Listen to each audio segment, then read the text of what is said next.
Hi friends, once again welcome on our YouTube channel. This is the next topic of relativity in which we will discuss about stellar aberration of light. दोस्तों, एक बार फिर आपका हमारे channel पर स्वागत है। अपेक्षितता का जो नेक्स्ट टॉपिक हम पढ़ने जा रहे हैं वो है प्रकाश का तारकीय विपथन। In this lecture, we will discuss about stellar aberration of light and the Doppler effect in light.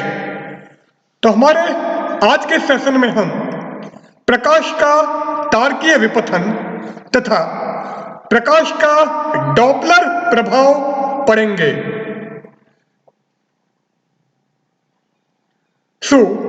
Stellar aberration of light.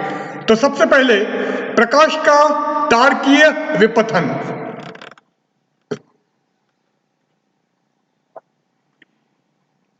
It is found that the stars which are very far from us exist in the zenith perpendicular to the plane of Earth is actually not present on overhead। यह पाया गया है कि तारा जो हमसे अत्यंत दूरी पर है तथा जो पृथ्वी के तल के अभिलंब जेनिथ पर स्थित होता है, वास्तव में हमारे सर के ऊपर नहीं होता है। तो स्टार भले हमको हमारे सर के ऊपर नजर आए पर एक्चुअल में उसकी पोजीशन वो नहीं है। These stars in reality are appear to move in a small and almost circular orbit having time period of 1 year and angular diameter of about 41 degree। ये तारे वास्तव में एक अल्प तथा लगभग वृत्ताकार कक्षाओं में घूमते हुए महसूस होते हैं तथा इनका आवर्तकाल 1 साल एवं कोणीय व्यास लगभग 41 डिग्री होता है। तो ये जो स्टार है जो एक्चुअल में हमारे सर के ऊपर नहीं है, ये वास्तव में धीरे धीरे गति करते हैं और इनका जो मोशन होगा वो सर्कुलर ऑर्बिट में होगा, वृत्ताकार कक्षाओं में होगा, जिसका आवर्तकाल लगभग 1 साल तथा एंगुलर डायामीटर या कोणीय व्यास लगभग 41 डिग्री होता है। Other stars which present at various places are also moved to appear in elliptical orbit having the same time period, that is 1 year। अन्य तारे जो विभिन्न स्थानों पर स्थित होते हैं वे भी दीर्घवृत्ताकार कक्षाओं में घूमते हुए महसूस होते हैं तथा इनका आवर्तकाल भी वही होता है, अर्थात 1 साल होता है। Such astronomical phenomena which produces an apparent motion of celestial object about their true position is stellar aberration or aberration of light। इस प्रकार की खगोलीय घटना जिसमें वास्तविक स्थिति के परितः आकाशीय वस्तु की अभिकल्पित गति या एपरेंट मोशन को दर्शाया जाता है। स्टेलर एबरेशन मीन्स तारकीय विपथन या प्रकाश का विपथन कहलाती है। तो ये जो खगोलीय घटना है जिसमें वास्तविक स्थिति के परितः आकाशीय वस्तु की गति को दर्शाया जाता है तारकीय विपथन या प्रकाश का विपथन कहलाती है। It depends on the velocity of observer. यह विपथन प्रेक्षक के वेग पर निर्भर करता है कि ऑब्जर्वर हमारा किस स्पीड से मूव कर रहा है या किस वेलोसिटी से मूव कर रहा है, उस पर स्टेलर एबरेशन डिपेंड करेगा, प्रकाशीय विपथन निर्भर करेगा।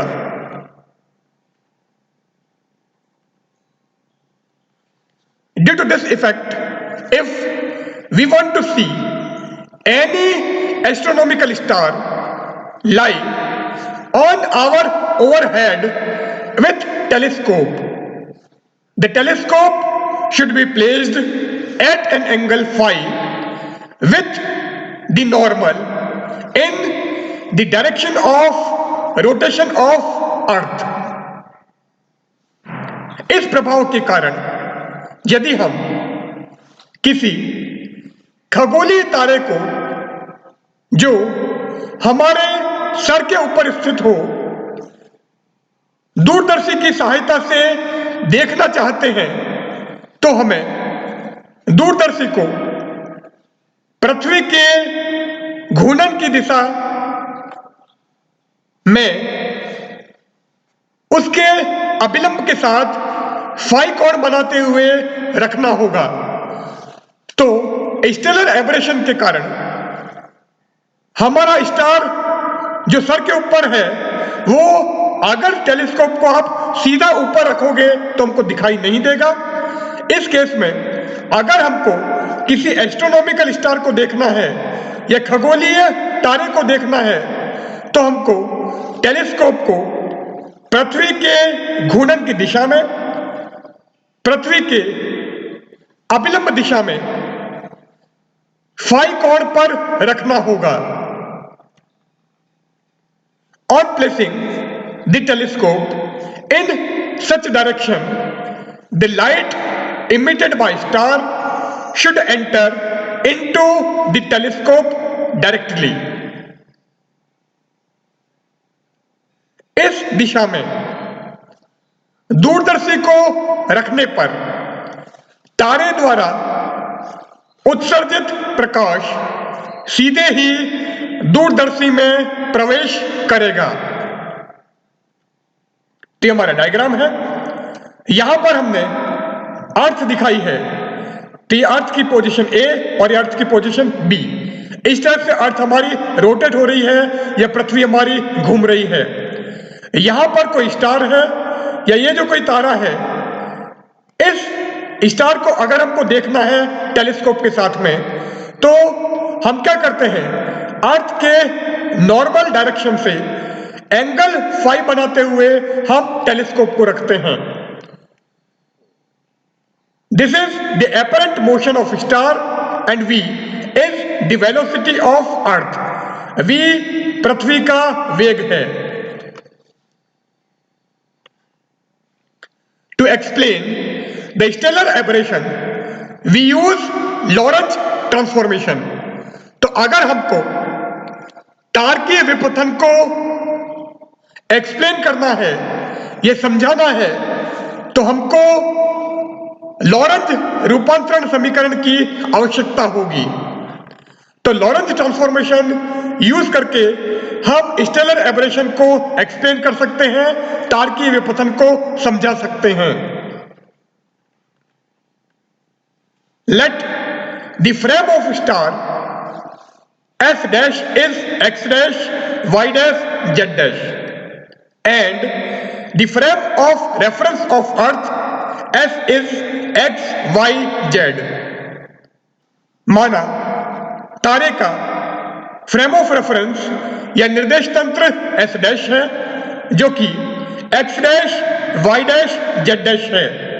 Means X dash, Y dash, Z dash इसके एक्सिस रिप्रेजेंट करता है, तथा पृथ्वी का निर्देश तंत्र S है जो एक्स वाई जेड है।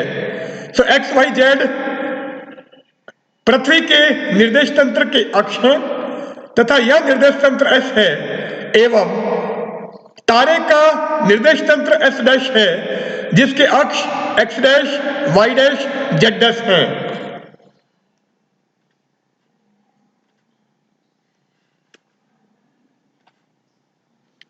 The component of velocities of light reaching to earth from the star at overhead।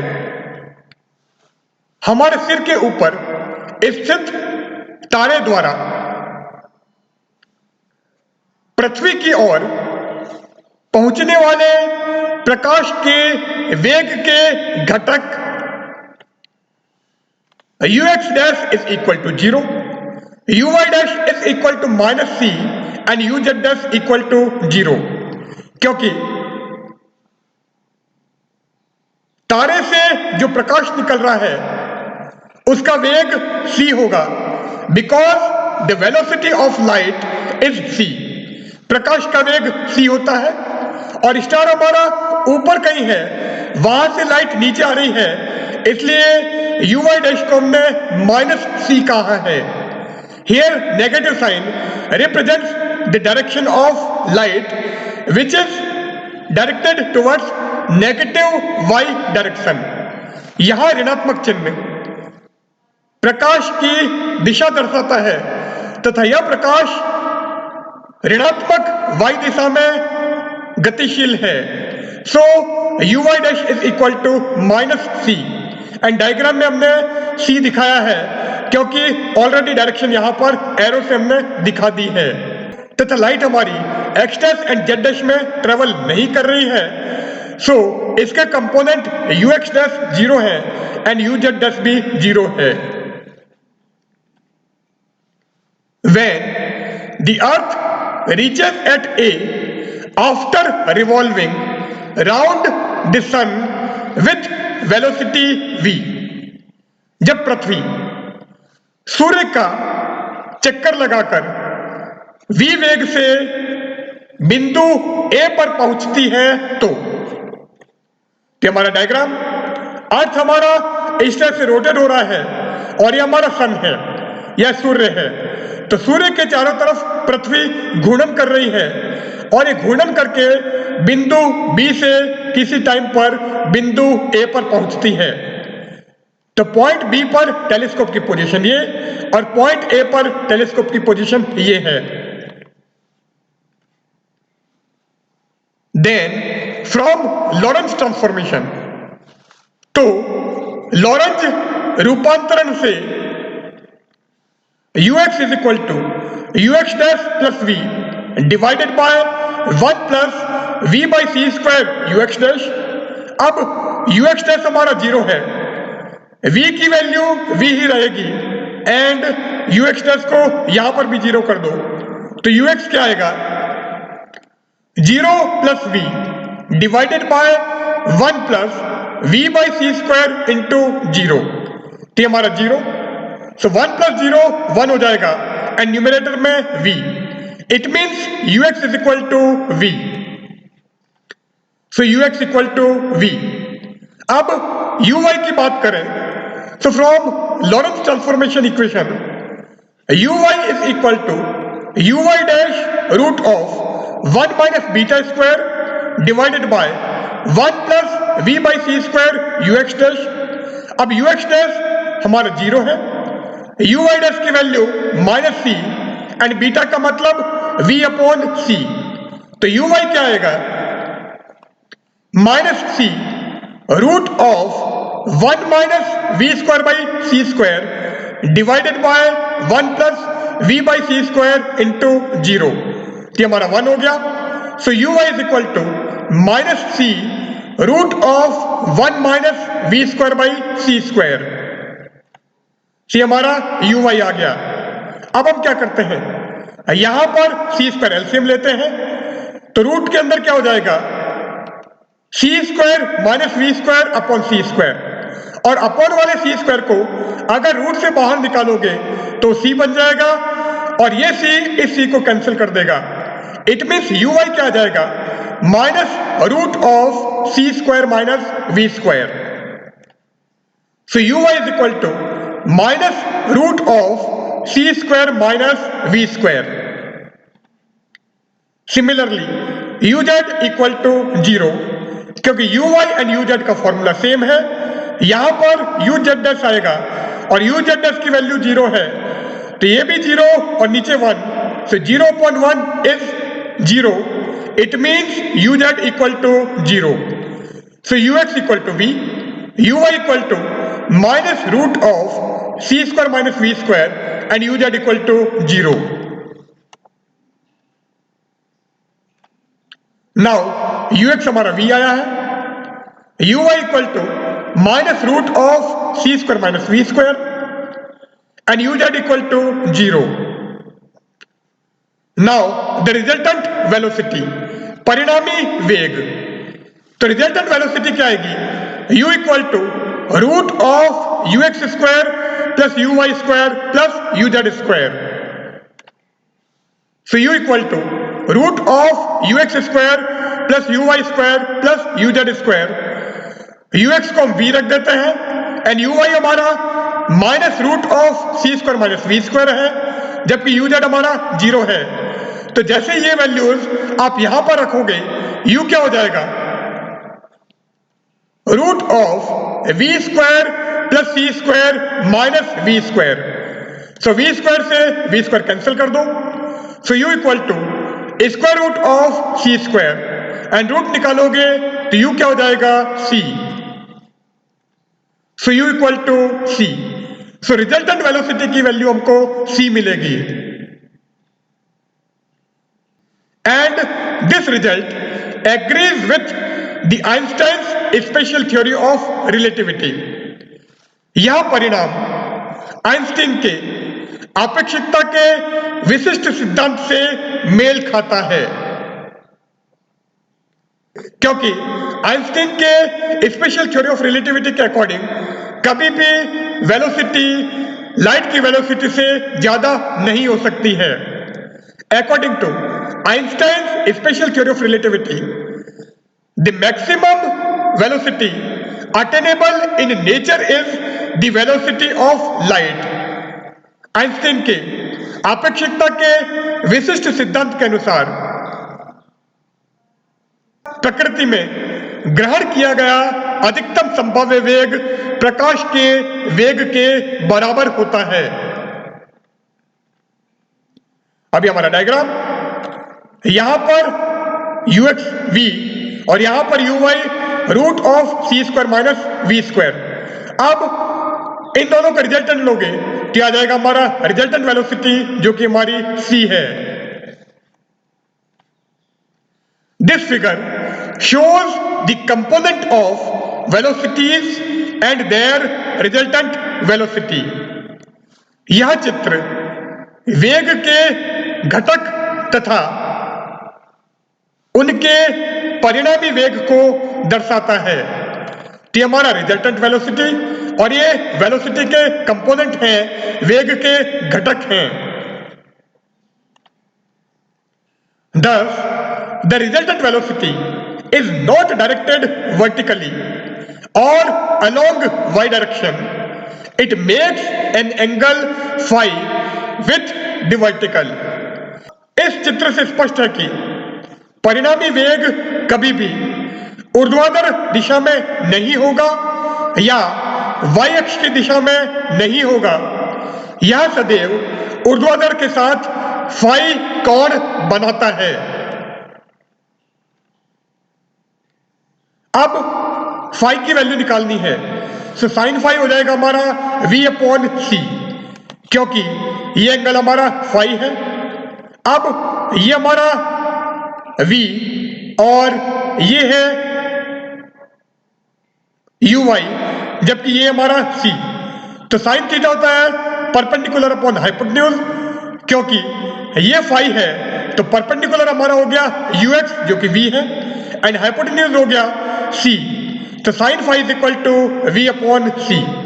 तो साइन फाई की वैल्यू हमारी ये होगी और यहां से आप फाई की वैल्यू निकाल सकते हो. फाई का मतलब किस एंगल के ऊपर हमको टेलीस्कोप लगानी है, वो एंगल है। Thus, by knowing the velocity of Earth around the Sun, that is v, the value of stellar aberration 2 phi can be determined। क्योंकि अभी हमने निकाला है sin phi is equal to v by c। c is the velocity of light जो हमारी constant होती है, and v is the velocity of Earth around the Sun। सूर्य के चारों ओर पृथ्वी का वेग v है। तो अगर हमको सूर्य के चारों ओर पृथ्वी का वेग v का मान ज्ञात हो तो हम तारकीय विपथन 2 phi की गणना कर सकते हैं या तारकीय विपथन 2 phi का मान ज्ञात कर सकते हैं। Also, if we know the value of phi, we can determine the velocity of Earth around the Sun। क्योंकि sin phi हमारा v by c है, तो यहां से v की वैल्यू आ जाएगी c sin phi। c हमारा कांस्टेंट है, तो सिंपली अगर हमको phi की वैल्यू पता हो तो हम v की वैल्यू निकाल सकते हैं।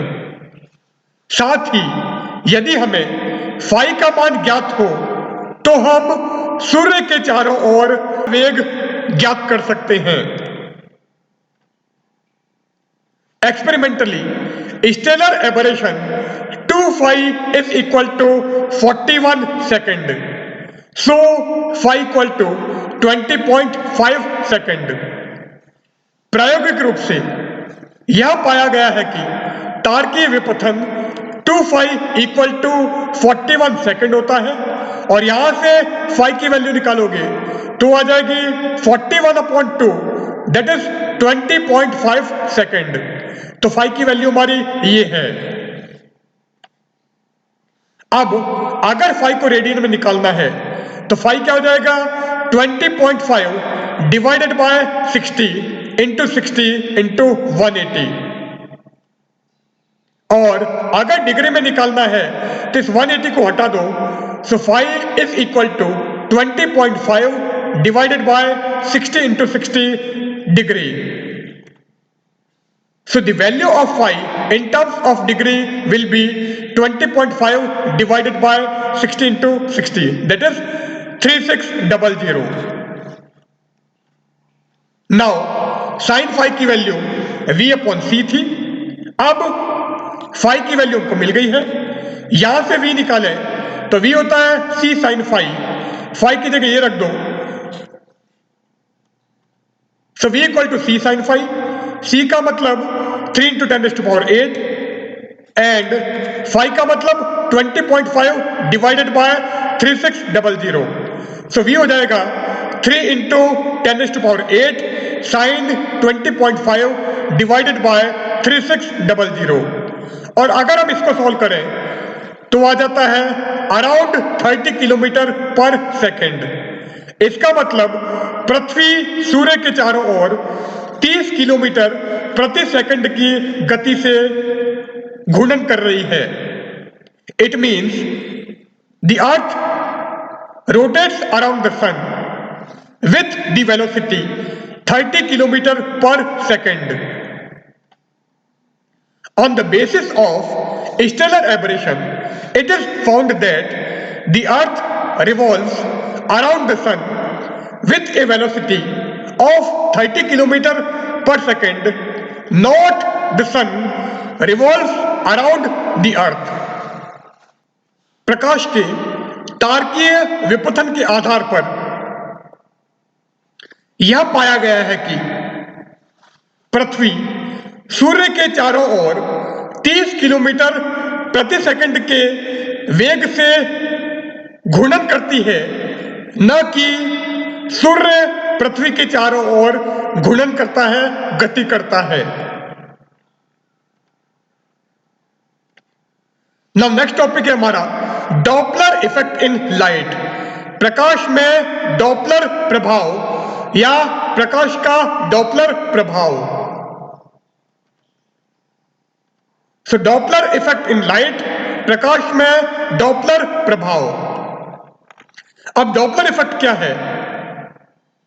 अगर ये हमारा ऑब्जर्वर है और ये हमारा सोर्स है, तो अगर सोर्स साउंड करता हुआ या आवाज लगाता हुआ ऑब्जर्वर या प्रेक्षक की तरफ जाता है तो इसको आवाज तेज सुनाई देती है, और इसी टाइप से अगर दूर जाता है तो इसको आवाज कम सुनाई देती है।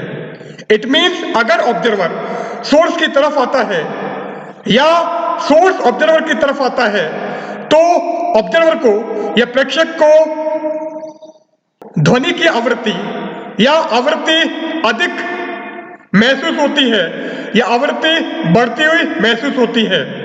इसी टाइप से अगर ऑब्जर्वर सोर्स से दूर जाता है या सोर्स ऑब्जर्वर से दूर जाता है तो ये जो फ्रीक्वेंसी है या ये जो आवृत्ति है ये हमको कम सुनाई देगी या कम होती हुई प्रतीत होगी। तो ये जो इफेक्ट है जो कि सोर्स एंड ऑब्जर्वर के बीच में रिलेटिव मोशन के कारण होता है, आपेक्षिक गति के कारण होता है, डॉपलर प्रभाव कहलाता है। According to Doppler effect of sound, when a sound source move towards an observer or an observer move towards a sound source, then the frequency emitted by the source appears to be increased। ध्वनि में Doppler प्रभाव के अनुसार जब एक ध्वनि स्रोत प्रेक्षक की ओर गति करता है या प्रेक्षक ध्वनि स्रोत की ओर गति करता है तो स्रोत द्वारा उत्सर्जित आवृत्ति हमें बढ़ती हुई प्रतीत होती है।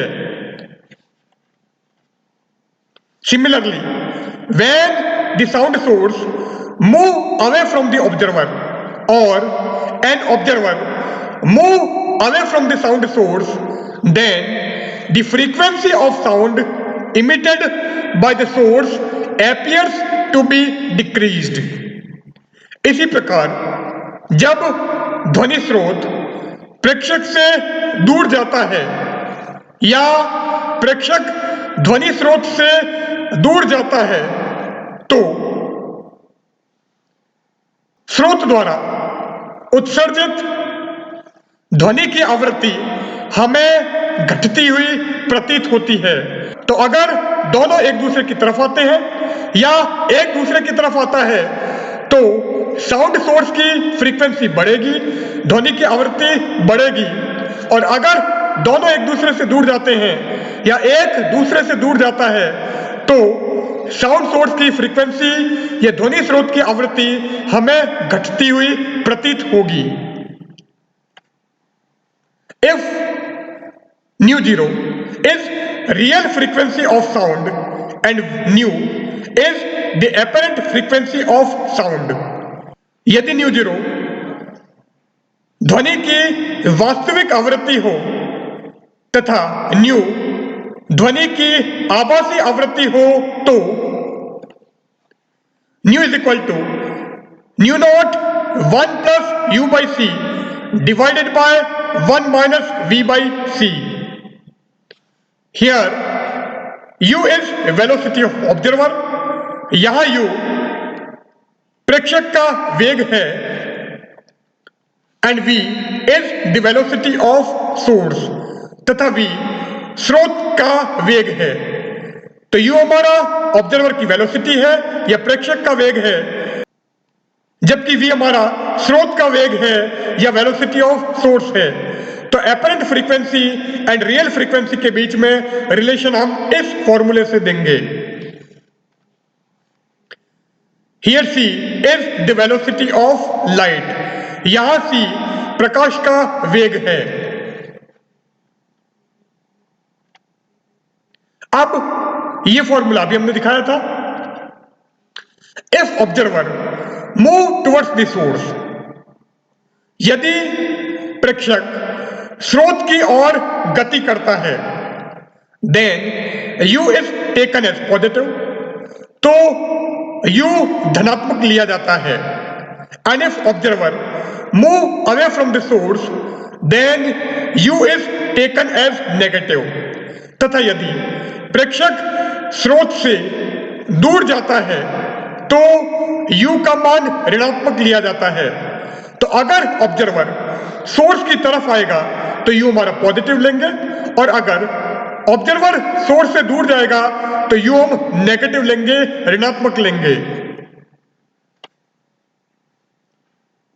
Similarly if source move towards the observer then v is taken as positive, and if source move away from the observer then v is taken as negative। यदि स्रोत प्रेक्षक की ओर जाता है तो v धनात्मक लिया जाता है, एवं यदि स्रोत प्रेक्षक से दूर जाता है तो v ऋणात्मक लिया जाता है। If observer is at rest, then u equal to 0, and if source is at rest, then v equal to 0। क्योंकि u हमारा प्रेक्षक का वेग है तथा v स्रोत का वेग है, तो यदि प्रेक्षक विरामावस्था में हो तो u इक्वल टू 0, तथा यदि स्रोत विरामावस्था में हो तो v equal to 0। Now Doppler effect in light. अभी हमने डॉपलर इफेक्ट इन साउंड लिया था, ध्वनि में डॉपलर प्रभाव लिया था। अब हम प्रकाश में डॉपलर प्रभाव की बात करते हैं। Since light does not require any material medium for its propagation, so in case of Doppler effect of light only the relative velocity between the source and the observer is important। चूंकि प्रकाश के संचरण के लिए किसी भी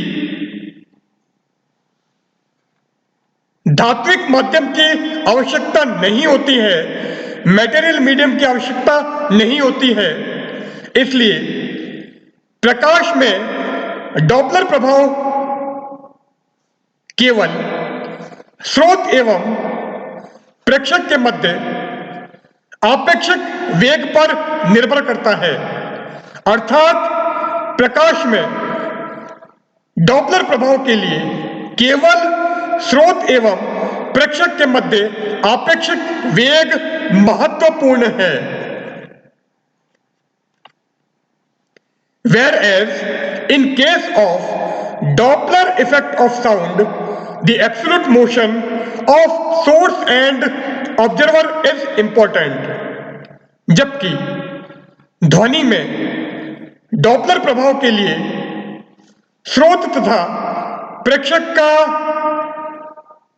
वास्तविक वेग महत्वपूर्ण है, या स्रोत एवं प्रेक्षक की परम गति महत्वपूर्ण है। तो एक्चुअल जो मोशन होगा या एब्सोल्यूट मोशन होगा उसकी हम बात करेंगे, जबकि यहां पर हम रिलेटिव मोशन की या रिलेटिव वेलोसिटी की बात करेंगे। Let the frequency of a light source be nu naught. माना एक प्रकाश स्रोत की आवृत्ति न्यू नॉट है। Thus, after every nu naught time, it emits a fresh light wave। इस प्रकार प्रत्येक न्यू जीरो समय के पश्चात यह एक नई प्रकाश तरंग उत्सर्जित करता है। अब फर्स्ट केस हम लेते हैं। When observer is moving in normal direction with respect to light source, जब प्रेक्षक प्रकाश स्रोत के सापेक्ष अभिलंब दिशा में गति करता है। Let observer is moving in normal direction with velocity v with respect to the line joining the source and the observer. माना प्रेक्षक स्रोत एवं प्रेक्षक को जोड़ने वाली रेखा के सापेक्ष v वेग से अभिलंब दिशा में गति करता है। अभी हमारा डायग्राम, ये सोर्स है और ये हमारा ऑब्जर्वर है, ये स्रोत और ये प्रेक्षक है। तो ये जो एरो हमने दिखाए हैं, it shows the wave emitted by source, और ये हमारा प्रेक्षक या ऑब्जर्वर है। ऑब्जर्वर इस वेव के नॉर्मल डायरेक्शन में मूव करता है, तरंग के अभिलंब दिशा में गति करता है।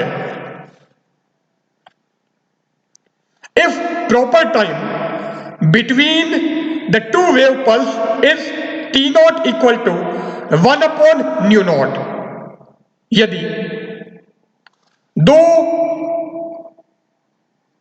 तरंग पल्स के मध्य या दो तरंग स्पंदों के मध्य proper time t naught equal to 1 upon nu naught हो तो then from Lorentz transformation the actual time between the two wave pulse will be, तो लॉरेंज रूपांतरण से दोनों तरंग स्पंदों के मध्य वास्तविक समय होगा,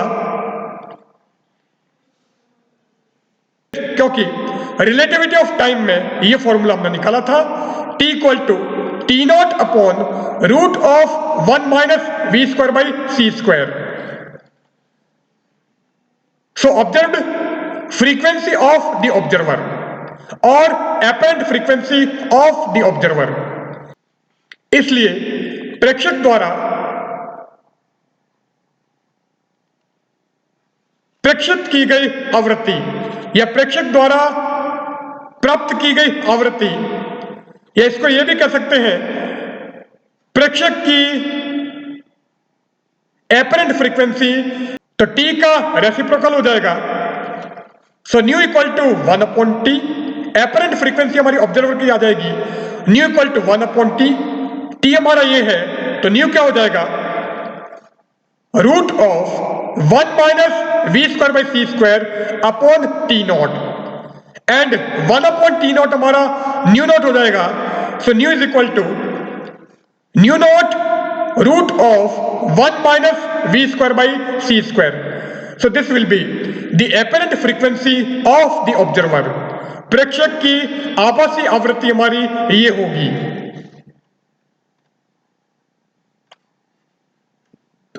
ये फॉर्मूला भी हमने निकाला है। Thus, the observed or apparent frequency is always less than the real frequency. That is, nu is less than nu naught. इस प्रकार आभासी आवृत्ति सदैव वास्तविक आवृत्ति से कम होती है, अर्थात nu is less than nu naught. This is transverse Doppler effect. यह अनुप्रस्थ डॉपलर प्रभाव कहलाता है। Second case, when observer move away from the light source, जब प्रेक्षक प्रकाश स्रोत से दूर जाता है या प्रकाश स्रोत से दूर गति करता है। अभी हमारा डायग्राम, ये हमारा सोर्स और ये हमारा ऑब्जर्वर। तो ऑब्जर्वर या प्रेक्षक स्रोत से दूर जा रहा है और इसका वेग v है, तो v वेग से प्रेक्षक स्रोत से दूर जा रहा है। Let observer is moving with velocity v away from the source. माना प्रेक्षक स्रोत से v वेग से दूर जा रहा है। So the distance traveled by it in time t is equal to vt।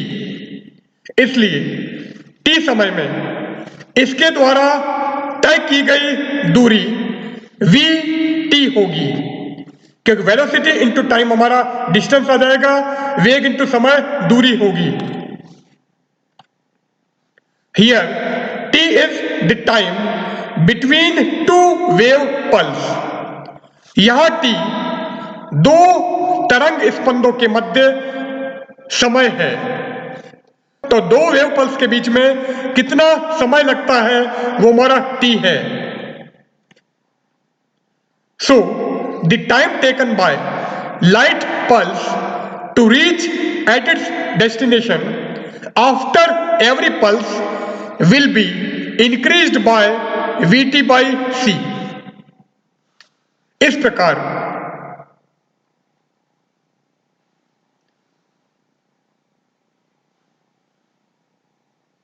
प्रकाश स्पंद द्वारा इसके गंतव्य तक पहुंचने में लगा समय प्रत्येक स्पंद के पश्चात vt अपॉन c से बढ़ जाता है। तो हर वेव पल्स के बाद में ये टाइम हमारा vt बाई c से इंक्रीज हो जाता है, vt अपॉन c से बढ़ जाता है। So the time taken by successive light pulse to reach the observer, इसलिए क्रमागत प्रकाश स्पंदों द्वारा प्रेक्षक तक पहुंचने में लिया गया समय t equal to t plus vt by c, क्योंकि हर वेव पल्स के बाद में टाइम हमारा vt अपॉन c से इंक्रीज हो जाता है। तो सक्सेसिव टाइम आ जाएगा कैपिटल T, जो कि होगा t plus vt upon c। और यहां से अगर t को हम कॉमन लें तो हो जाएगा t and in bracket 1 plus v upon c।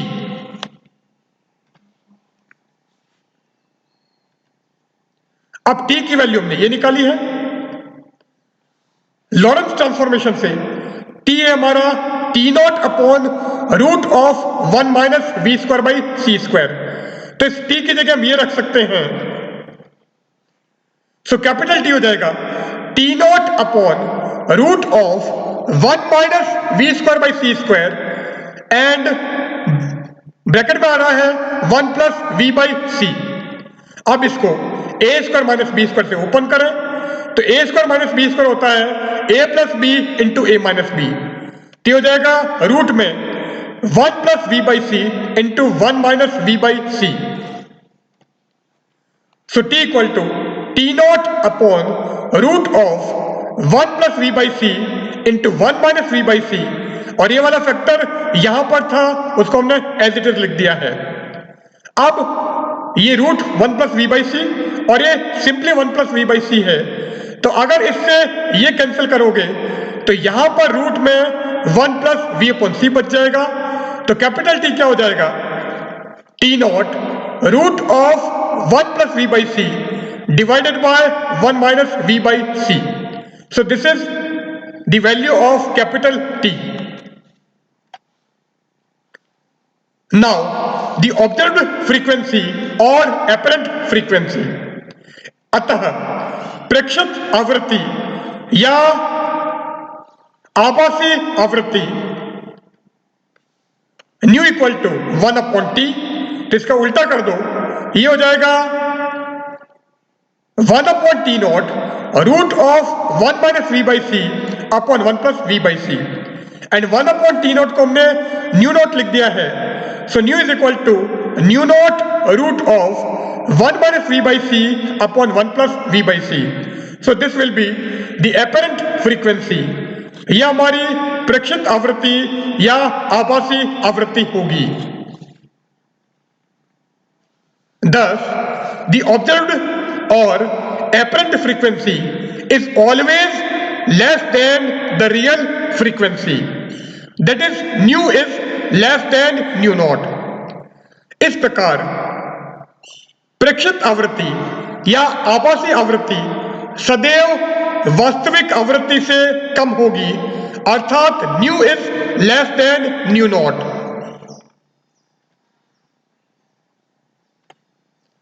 Now next case, when observer move towards the light source, जब प्रेक्षक प्रकाश स्रोत की ओर गति करता है, तो हमारा डायग्राम हो जाएगा।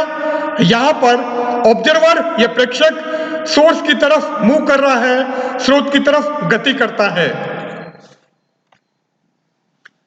Late observer is moving with velocity v towards the source.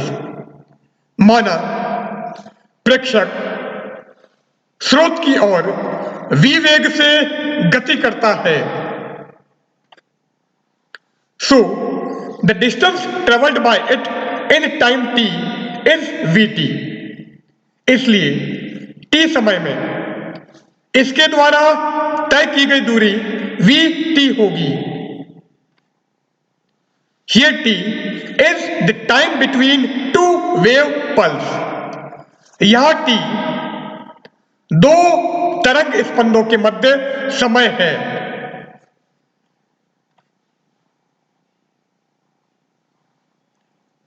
So the time taken by light pulse to reach at its destination after every pulse will be decreased by vt by c। अतः प्रकाश स्पंद द्वारा इसके गंतव्य तक पहुंचने में लगा समय प्रत्येक स्पंद के पश्चात vt अपॉन c से घट जाता है। जबकि ऑब्जर्वर अगर सोर्स से दूर जा रहा था तो ये टाइम हमारा इंक्रीज हो रहा था, बढ़ रहा था, और यहां पर टाइम हमारा डिक्रीज हो रहा है। So the time taken by successive light pulse to reach the observer। इसलिए क्रमागत प्रकाश स्पंद द्वारा प्रेक्षक तक पहुंचने में लिया गया समय capital T equal to T minus VT upon C। अब यहां से T कॉमन ले लो, C हो जाएगा T into 1 minus V by C। अब ये वैल्यू अभी हमने निकाली है लॉरेंस ट्रांसफॉर्मेशन से। T की वैल्यू ये होती है, तो यहां पर T की जगह हम ये रख देते हैं, तो कैपिटल T क्या आ जाएगा? So T equal to T naught upon root of 1 minus V square by C square into 1 minus V by C।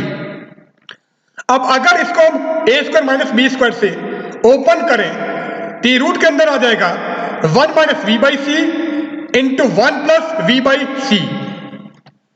So capital T equal to T naught upon root of 1 plus we by C into 1 minus we by सी, और यहां पर 1 minus we by c as it is. अब यहां पर root में 1 minus we by सी है और ये सिंपली 1 माइनस वी बाई सी है, तो अगर इसको इससे कैंसिल करें तो यहां पर रूट में 1 माइनस वी बाई सी बच जाएगा। So capital T equal to T naught into root of 1 minus we by C divided by 1 plus we by C. अब यहां से हम फ्रीक्वेंसी निकाल लेते हैं। सो ऑब्जर्व्ड और एपरेंट फ्रीक्वेंसी, प्रेक्षित या आभासी आवृत्ति nu is equal to 1 upon T, तो इसका रेसिप्रोकल ले लो तो क्या आ जाएगा 1 upon T naught root of 1 plus we by C upon 1 minus we by C, and 1 upon T naught को हम न्यू नॉट लिख लेते हैं। So nu is equal to nu naught into root of 1 plus we by C upon 1 minus we by C. तो यहां से clear है कि न्यू की वैल्यू न्यू जीरो से ज्यादा होगी। Thus, the observed or apparent frequency is always greater than the real frequency, that is nu is greater than nu naught। इस प्रकार प्रेक्षित या आभासी आवृत्ति सदैव वास्तविक आवृत्ति से अधिक होगी जब प्रेक्षक स्रोत की ओर गति करता है, अर्थात new is greater than new not. Now ये फॉर्मूला हमने पहले निकाला था, अभी हमने ये निकाला है।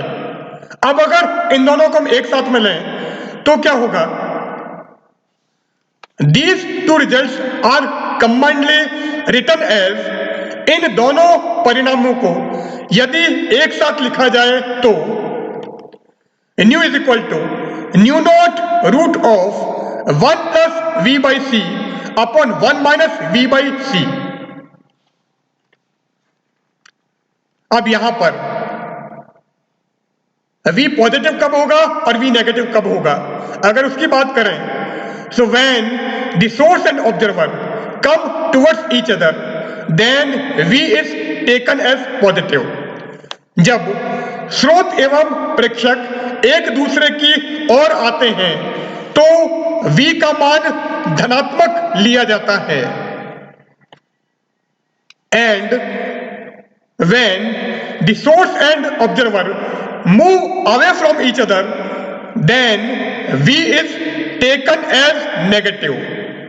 जब स्रोत एवं प्रेक्षक एक दूसरे से दूर जाते हैं तो v का मान ऋणात्मक लिया जाता है।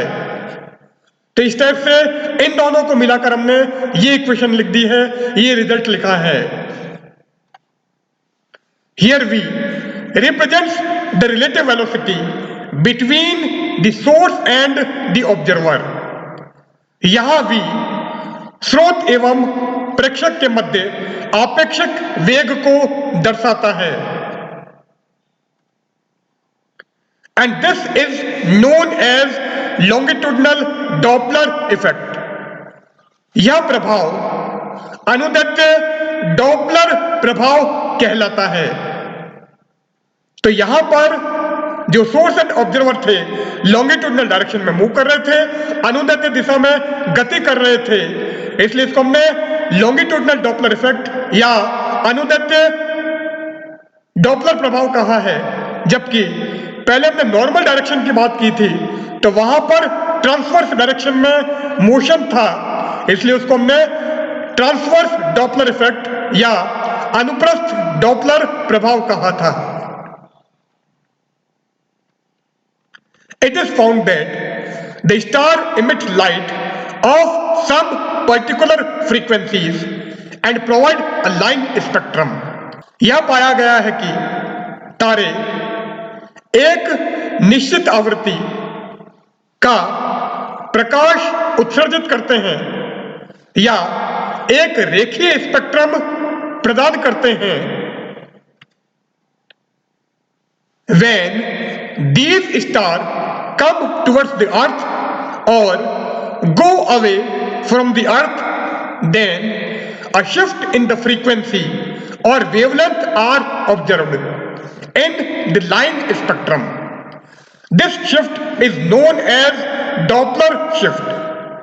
जब तारे पृथ्वी की ओर आते हैं या तारे पृथ्वी से दूर जाते हैं तो उनके रेखीय स्पेक्ट्रम में आवृत्ति या तरंगदैर्घ्य में एक शिफ्ट महसूस होता है,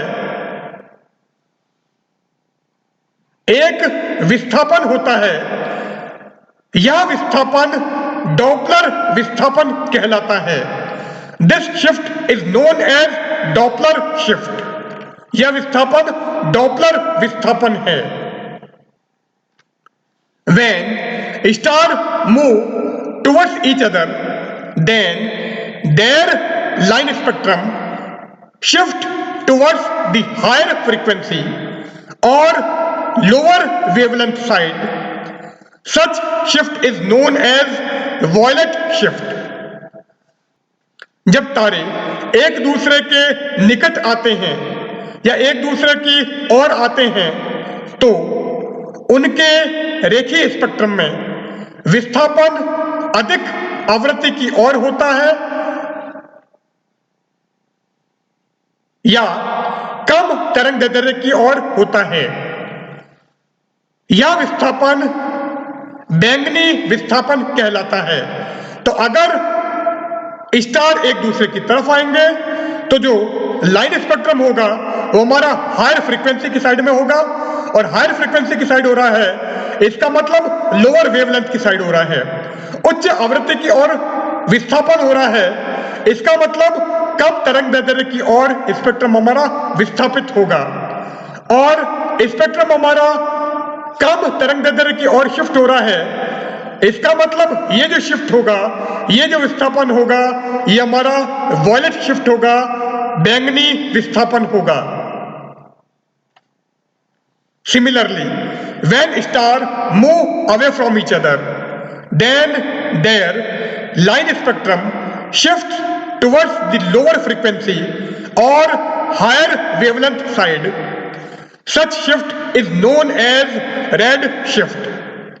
जब तारे एक दूसरे से दूर जाते हैं तो उनका रेखीय स्पेक्ट्रम कम आवृत्ति की ओर या उच्च तरंग दैर्ध्य की ओर विस्थापित होता है। यह विस्थापन लाल विस्थापन कहलाता है। तो अगर पास में आएंगे तो वॉयलेट शिफ्ट और दूर जाएंगे तो रेड शिफ्ट, क्योंकि पास आने पर वेवलेंथ हमारी कम होती है और वेवलेंथ कम हो रही है तो स्पेक्ट्रम हमारा बैंगनी रंग की तरफ शिफ्ट हो जाता है, और अगर स्टार एक दूसरे से दूर जा रहे हैं तो वेवलेंथ हमारी ज्यादा वेवलेंथ की तरफ शिफ्ट हो जाती है, हायर वेवलेंथ की ओर शिफ्ट हो जाती है। तो ये जो शिफ्ट होगा या विस्थापन होगा वो हमारा रेड शिफ्ट होगा, लाल विस्थापन होगा।